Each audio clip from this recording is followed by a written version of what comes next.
रमीज भाई, मैच को अगर देखें तो टॉस जब हारे हम, थोड़ी सी पार्टनरशिप नजर आई। शुरू में पहले बैटर खेले, बट जो मैंने शुरू में इंट्रो में बात की, ना इंटेंट नजर आई, ना बॉडी लैंग्वेज नजर आई, ना वो जज्बा नजर आया।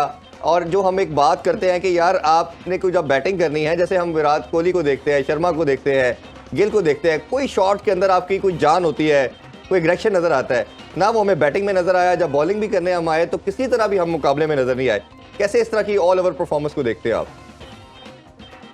देखिए, जो आप बात कर रहे हैं ना, इसको कहते हैं डरना और परफॉर्मेंस एंजाइटी, जो कि ऑस्ट्रेलिया को भी हो रही है। ऑस्ट्रेलिया भी इतने सहमे कभी नहीं पहले खेले और पाकिस्तान का भी हाल था। 1 लाख का मजमा, आपके पास ऑप्शन क्या है? आपके पास ऑप्शन ये है कि इस मजमे को आपने हैरान कुन परफॉर्मेंस के थ्रू चित करना है। और हर क्रिकेटर जो है वो इस तरह का प्रेशर मांगता है, हर क्रिकेटर इस तरह का स्टेज मांगता है। क्योंकि मैं समझता हूं कि चले लाख आदमी आए थे भारत को चेयर करने के लिए, मगर आपको भी तो देखने आए थे।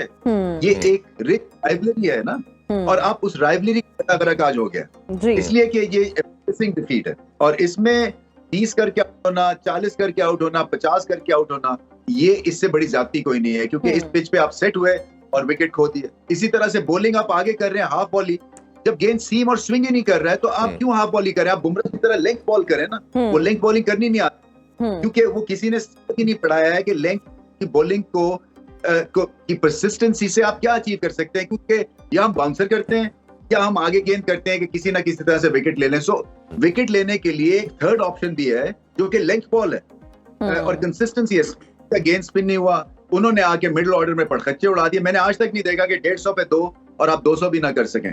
तो ये कॉम्बिनेशन है खासतौर पे बॉलिंग का, इसको बहुत ठीक होना है। फिर टेल एंडर्स ऐसे खेल रहे थे जैसे कोई चैरिटी मैच है। मतलब आप कोशिश करते हैं 220 230 तक ले जाने के लिए। मैच फंस सकता था अगर पाकिस्तान वहां पे विकेट ना लूज करता, और वहां पे यानी कि बाबर आजम की विकेट और फिर रिजवान की विकेट। अब देखे ना, वो बुमराह ने लेंथ बॉल पे शादाब को सीम बॉल से आउट किया, लेंथ बॉल पे ऑफ कटर से उसने रिजवान को आउट किया। ये एक्सपर्टीज देना है और इसके ऊपर पाकिस्तान को ध्यान देना। बहुत पीछे चले गए, ये बड़ा मार्जिन क्रिएट किया है भारत ने और 50 ओवर्स में बढ़ती रहेगी आगे भी। एग्जैक्टली और इरफान साहब, आज काफी लोग बात कि आज साल का गर्म तरीन दिन है और ये बात सच साबित हुई। आज का मैच की अगर हम बात करें तो बड़ा ही दिलचस्प मैच था और पाकिस्तानियों को यही कहेंगे कि अब मैच खत्म हो चुका है, आप लोग स्प्राइट पिए, ठंड रखें और पाकिस्तान को सपोर्ट करते रहें। क्योंकि हमें पाकिस्तानी टीम बात करें, प्री मैच जब डिस्कशन हुई तो हम बहुत ज्यादा जो थे ना पुरुमीद थे और हमने बहुत सारी बातें की और हम फिर भी यही कह रहे थे कि नहीं, आज कोई हिस्ट्री बनने जा रही है, आज रिकॉर्ड है ना? और हम आज कह रहे थे, और खैर इरफान साहब ने तो कह दिया था कि पाकिस्तान मैच जीतेगा। इनफैक्ट आप भी बड़े होपफुल थे। खैर मैं अपने कमेंट्स अगेन रिजर्व रखूंगी कि मेरे क्या कमेंट्स थे, लेकिन वही हुआ जिसका हमें डर था। देखिए, हार और जीत में फर्क आज बहुत ज्यादा पड़ा। पहले भी हारते रहे, लेकिन लोग क्यों पसंद करते हैं पाकिस्तान इंडिया के मैचेस को? क्योंकि इसमें एक एक्साइटमेंट है, क्लोज गेम्स होती हैं, टीमें लड़ती हैं, बल्ले से लड़ते हैं, जुबान से लड़ते हैं, कुछ ना कुछ आप ग्राउंड में। आज पूरे जितना भी मैच हुआ, मैंने किसी पाकिस्तानी प्लेयर की आवाज नहीं सुनी। वो आपस में जो बैट्समैन भी बैटिंग कर रहे हैं, कोई कन्वर्सेशन नहीं है, कोई किसी से कोई बात नहीं कर रहा, कोई बंदा रिलैक्स होता है। फील्डिंग में भी आए हैं तो उन्होंने आते ही ऐसे ऐसे जगहों पे छक्के मारे हैं, कान ही लाल हुए, कोई बात तो इनसे निकली नहीं। तो इस तरह से ना हार जाना, चलो ठीक है, हार हम भी हार जाते थे, लेकिन सारा साल 4 साल जब भी मैच होते तो हराते थे। वहां जाके ठीक है अब हारते रहे, लेकिन ऐसे नहीं हारे कि आप खेले ही नहीं है। ये लड़ाई नहीं हुई, मार पड़ी है। कभी अगर एशिया कप की बात करें तो 228 रन से डिफीट, ठीक है, आपने टॉस जीता, आप पहले खेल के अब हारे। अब आपने लकीली चले आपके लिए था, हमें चांस लगा, विकेट बिल्कुल फ्लैट नजर आई, आपको बैटिंग दे दी और हम सब यही कह रहे थे कि पहले बैटिंग करके चले, प्रेशर नहीं होगा। अब ये दोनों तरह से इतना बड़ा मार्जिन होता चला जा रहा है और बाकी टीम से चले फिर आप किसी तरह मुकाबला डाल लेते हैं। अब भारत के आगे जो सरेंडर करने वाली जो अप्रोच आ गई, इसको कैसे देखते हैं? ये किस चल में सरेंडर तो होगा ना। आप जिनको हम सुपरस्टार बना के पेश करते हैं, वो देखते होंगे उनके स्टैट। वो अब्दुल्ला शफीक कितने मैच, 5, इमामुल हक हैं। हाँ जी। तो क्या है, किसके खिलाफ परफॉर्मेंस है? वो जो बी टीमें आ जाती, सी टीमें आ जाती हैं, और उसके बाद आपकी ऑलराउंडर्स तीन मैच एशिया कप तक हमारा मेंबर ही नहीं था। हमें तो मिल गया हमारा सुपरस्टार, हमें अब कोई फिक्र नहीं है। उसके नीचे आए वो जो अपना चाचा है जी, उसके कितने मैचेस है? 18। 7 सालों में 18 मैच। 18 मैचेस हैं। ये जो शदाब और ये नवाज है, ये आज नहीं फेल हुए, ये पिछले 1 साल से ये कुछ नहीं कर रहे। और एक चीज जब तक चेंज नहीं करेंगे, कप्तान की अप्रोच क्या है कि उसकी माइंडसेट क्या है कि रन्स बनने चाहिए, नंबर 1 मैंने बैटर बनना है। अच्छा, इसी तरह ये चीज फिर ट्रैवल करती है, फिर रिजवान भी साथ मिल जाता है। अगर नंबर 1 2 है तो कम से कम तीसरे चौथे पे तो मैंने भी होना है। वो जो मिलते हैं अपने रन करते हैं। इसी तरह ये फिर रिफ्लेक्ट करता है आपकी बॉलिंग में भी जी। आपने नंबर 1 बॉलर बनना है, शाहीन ने भी, और पीछे हारिस ने भी नहीं रहना। हाँ, उसने भी नहीं बनना। हाँ तो जी। फिर आपकी डायरेक्शन ही बदल जाती है। वेयर एज आप इस बंदे से, कप्तान से ये पूछें कि भाई आपने ये टीम बनाई क्या?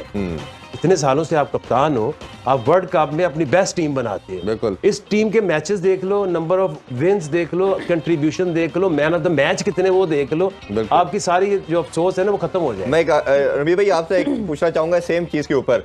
अब जिस तरह हमने बात की, पूरी दुनिया वर्ल्ड कप की प्रिपरेशन करती है साल 1.5 साल पहले, और एटलीस्ट चले मिनिमम भी एशिया कंट्री हम 11th आवर पे चीजें सोचते हैं और करते हैं।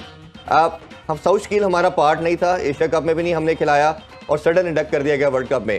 अब्दुल्ला शफीक हमारे स्क्वाड का परमानेंट मेंबर नहीं था, जो प्लेइंग 11 हमारी होती है, और ओबियसली रिजर्व में कभी होते थे कभी नहीं, वो भी वर्ल्ड कप में इंडक्ट कर दिए गए। इफ्तिखार ने जिस तरह स्पिन को खेला, वो सारे इंडियन प्लेयर हंस रहे थे जब 2-4 बॉलें उन्होंने खेली। तो आपको क्या लगता है कि ये प्रिपरेशन का ये आलम था कि हमें अपनी प्लेइंग 11 का नहीं पता था, और जो सडन मेकशिफ्ट अरेंजमेंट हमने की है 11th आवर के ऊपर, बल्कि आने के बाद उसका ये सारा आपके ऊपर प्रेशर आया?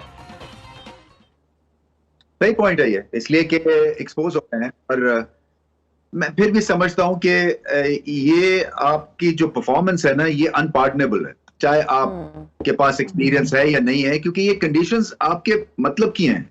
लो बाउंस, फ्रंट फुट की बैटिंग, थोड़ा सा रिवर्स भी शायद हो जाता अगर वो पहले 10 ओवर्स में 80 रन ना कर देते, उसी मुकाबला तो वहीं खत्म हो गया। खैर, मुकाबला तो हाफ टाइम पे खत्म हो गया था, मगर ये कहना कि ये जो हमारी टीम है ये इस काबिल है कि आगे चल के किसी को दंग करेंगे, मैं समझता हूँ 50-60% परफॉर्मेंस ऊपर लेके जानी पड़ेगी। मुझसे होते हैं, मुझसे हो सकता है, मगर इस लॉट के साथ जब तक कि आपकी डायरेक्शन नहीं बदली जाएगी, और सिलेक्शन से लेके और एटीट्यूड से लेके और कप्तानी से लेके आपको हर जगह जो है ना अपनी गेम को ट्वीक करना है, और वो ट्वीक करने के लिए आप ग्रेट लेने हैं, और वो लेने पड़ने हैं। वो इसलिए कि ये परफॉर्मेंस फोर्स करेगी आपको, क्योंकि आपने जरूर चोट खा के ही चीजें करनी होती है। मैं देख रहा हूँ ये पिछले कई सालों से ये चल रहा है कि जब तक चोट नहीं लगती है हमें समझ नहीं आती, और पहले हम चीजों को ठीक नहीं करते हैं, और फिर वही बात है कि पीछे भी बहुत काम होने वाला है। देखे ना, ये बुमराह हो गया, ये सिराज हो गए, ये पहले टैलेंट आइडेंटिफाई हुआ, इन पे काम हुआ है, स्किल लेवल इनका हर सीजन बेहतर से बेहतर है। हमारे जो है ना वो ठिठर गए हुए हैं। कई प्लेयर्स जो है, कई प्लेयर जबरदस्ती ऐसी खिलाई जा रहे हैं, कईयों को बहुत चांस मिलता है, कईयों को 2 मैच मिलते हैं। तो कोई ऐसी सेट करनी पड़ेगी जहां पे आप स्किल को जज करें। परफॉर्मेंस चले होती है, मगर स्किल लेवल आपके इंप्रूव होने चाहिए। यानी कि शादाब का गेंद स्पिन होना चाहिए, नवाज का गेंद स्पिन होना चाहिए। नवाज की बैटिंग की मुझे समझ नहीं आती है, इफ्तिखार की बैटिंग स्पिन के अगेंस्ट वो ऐसे लगते हैं जैसे कि उनको खेलना ही नहीं आता है। बिल्कुल ऐसा ही। फिर उसके बाकी जो है 40 करके आउट हो गए, यानी कि वो कभी सेट ही नहीं होते हैं। हमेशा डर लगा रहता है कि आउट होंगे।